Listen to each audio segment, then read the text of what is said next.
Most people know this now, but after your professional wrestling career ended, you ended up becoming a bounty hunter. Do you want to tell us how you made that transition? Well, I was up in Connecticut, and Vince had put out the word that anybody used me, that he would not help them any, he would not give them no people, he would not supply them anyway, he'd disown if they used me.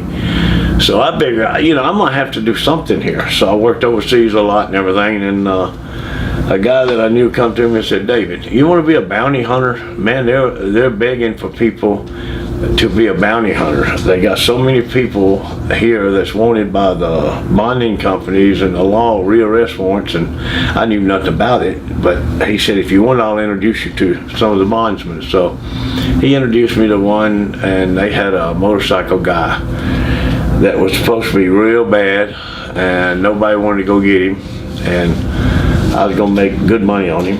I think I was gonna make $4,000 or $5,000 on him, and nobody wanted to go get him. So he was so bad, I found him in 2 days, and I had no problem at all with him. I stuck a .357 in his mouth when he turned the corner, and he just give up. And I said, "Don't spit on my gun either." Yeah, he was. But I mean, and then from that on, from that point on, I had people from all over the United States calling me, especially the next 3 or 4 years. They was calling me from California, Texas, Washington State, different, and they think you can work badging, but people, you never get one that skip. Like a person don't come to court today, they never hand you the paper and say, "Go get this guy today." They go and try to get this guy to turn himself in, or go to the family, tell them they're going to sue him, take the house and the whole bit. It scares everybody to death. Now they got it really running. Yeah. That's when they come to you 4 months later, say, "Hey, I ain't got for 2 months, I need to get him in." And you have to start all over. And you have to get on the family side and do all the work again, because they done went out there and scared them to death, told them they was going to sue them, they was going to take their house, take their car, take everything they got if they don't tell you where this guy is. Most of the time they didn't know where the guy was, and if they did know where he was, they would tell you. Most time the guy wouldn't tell them, but I had no problem. I mean, I always got in, and I don't think I ever missed anybody that I was after. A lot of times people would get picked up while I was looking for them in Florida, and they'd catch them in Texas. So, I mean, I can't help that. But the bondsman would pay me my expenses for what I've put out on him. Yeah. Because he was caught in Texas, and I was in Florida looking for him. Right.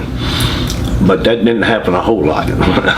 And for the people that don't understand it, basically, these are people that are supposed to appear in court. They haven't necessarily been found guilty of their crime. Yes. But they're guilty of missing their court appearance, and that's where the person that's put money to give them bail. That's right. They're losing their money, so they're paying you a portion of the money they're going to get back for them to appear in order for you to capture them. Yes, and most of the time they're backed by insurance companies. Big insurance companies backs the bondsman, and the insurance company says, "Hey, we'll pay the bond. We'll pay the $300,000 if he don't come back, but the bondsman got to pay him. So he's on the line for the money. You just don't have to put it out. It's all paper trace, if you don't get them in, I mean, I've seen them have other bounty hunters looking for people. They had to pay some big bonds, and thank goodness mine, I saved them a lot of money. They made me a lot of money, so